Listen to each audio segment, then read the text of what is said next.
Welcome back to the channel Classyclassmates. How are you all? कैसे हो आप सब लोग? लास्ट वीडियो में हम लोगों ने कंप्लीट कर लिया था सेक्शन बी. इस वीडियो में हम लोग स्टार्ट करने वाले हैं section C of the sample paper. Section C में आपको टोटल 6 क्वेश्चंस मिलते हैं जो कि सारे 3 मार्क्स के होते हैं. ठीक है, इसमें भी आपको इंटरनल चॉइस मिल जाती है. आ जाओ स्टार्ट करते हैं section C. Question number 26. National Art Convention got registrations from students from all parts of the country, of which 60 are interested in music. Okay. 84 are interested in dance. Okay. And 108 students are interested in handicrafts. For optimum cultural exchange, organizers wish to keep them in minimum number of groups such that each group consists of students interested in the same art form and the number of students in each group is same. Find the number of students in each group.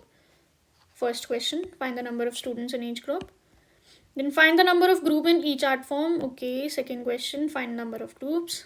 How many rooms are required? Third.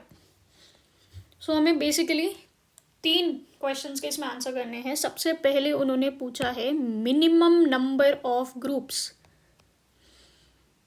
Given क्या क्या है वो लिख लेते हैं. 60 students are interested in music,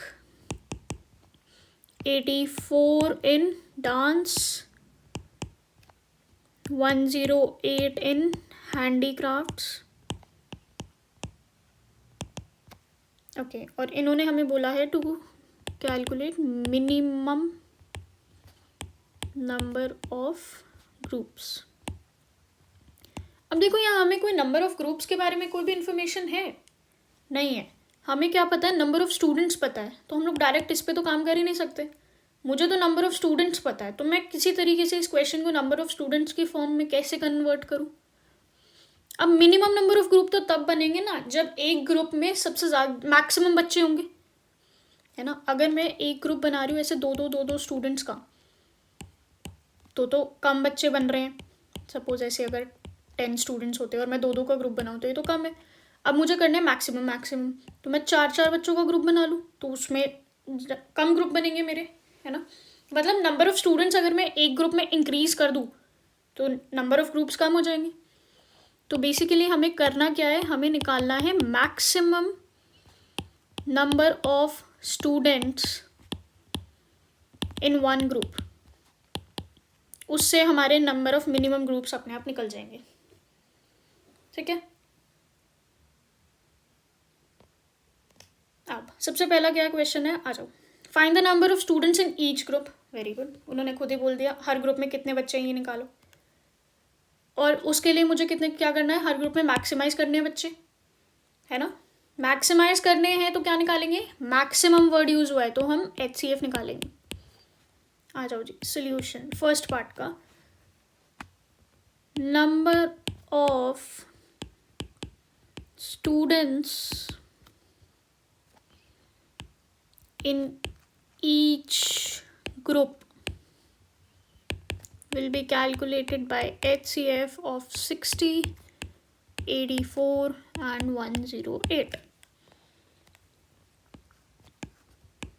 60, 84, 108. 230, 215, 35, 51. 84, 242, 221, 37 and 71, 254, 227, 39, 33, 31. So 60 is 2 square into 3 into 5. 84 is 2 square into 3 into 7 and 108 is 2 square into 3 cube. And HCF में हम लोग लेते हैं common numbers. Common here is 2 square and 3, that is 4 into 3, that is 12. Hence there are 12 students in each number of groups. Okay. 12 students in each number of groups. Now इसके बाद इन्होंने क्या पूछा है, find the number of groups in each art form. अब हर art form में कितने ग्रुप बनेंगे. Okay, now number of groups in, first आपका गिवन है म्यूजिक, सेकेंड है डांस. इन म्यूजिक सेकेंड है number of groups in dance and third है number of groups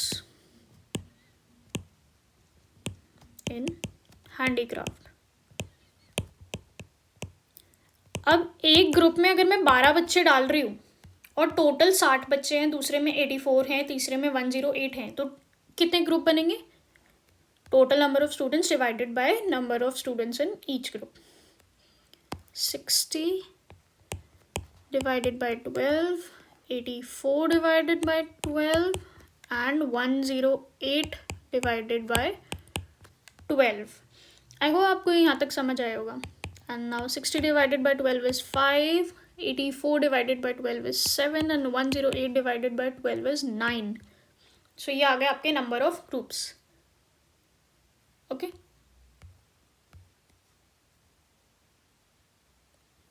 Now, how many rooms are required if each group will be allotted a room? Her group को एक room allot होना है. तो total number of groups कितने बने हैं.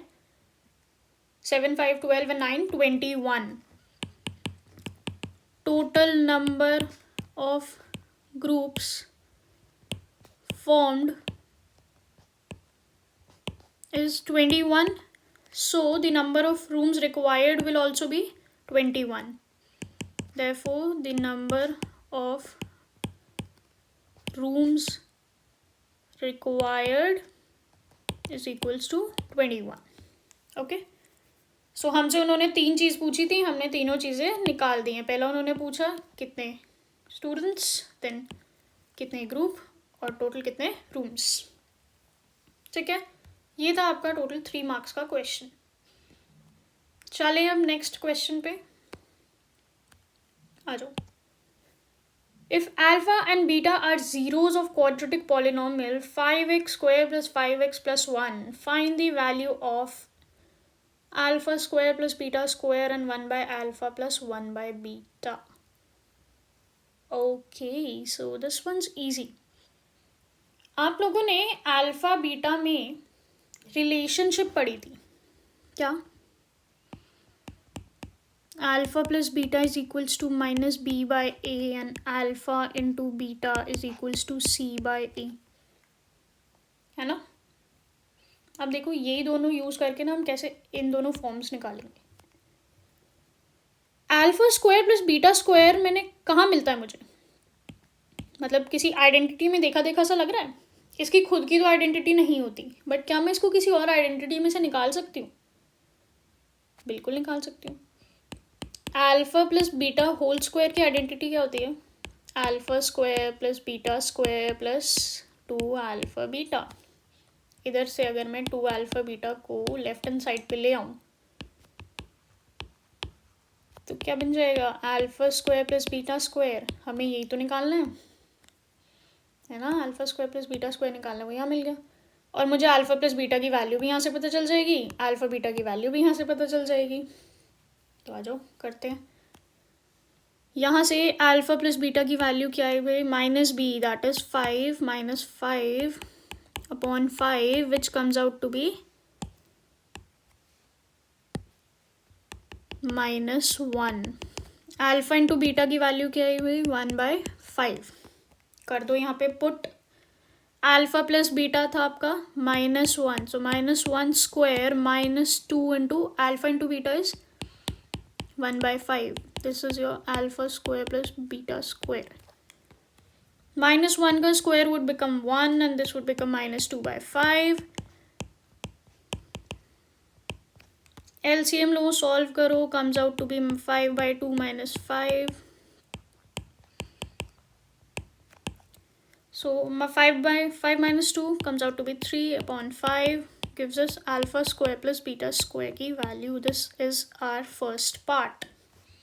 Okay. अब करते हैं सेकेंड पोर्शन। देखो उसको भी हम किसी तरह इन्हीं दो वैल्यूज से निकालेंगे क्योंकि हमें ये दो वैल्यूज पता है। आज alpha two the power -1 and beta two the power -1। अब देखो सबसे पहले तो इसको सिंप्लीफाई करते हैं। आपको पता है माइनस में पावर होती है तो उसको रेसिप्रोकल कर देते हैं, वो पॉजिटिव हो जाती है।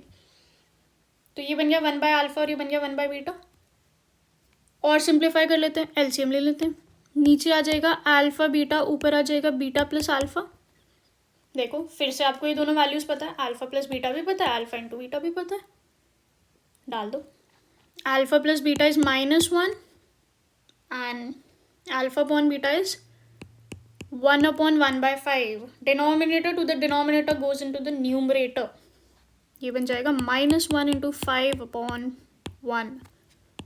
which comes out to be -5 and this is your answer. Okay, so अब इस वीडियो को ज़्यादा लंबी नहीं करते हैं, ये दो ही क्वेश्चंस आप लोग पहले अच्छे से प्रैक्टिस करो। नेक्स्ट वीडियो में will solve question number 28 and the further questions. Okay, आपको कोई भी डाउट हो तो आप कमेंट सेक्शन में पोस्ट कर देना। I will see you in the next video. Take care, bye bye.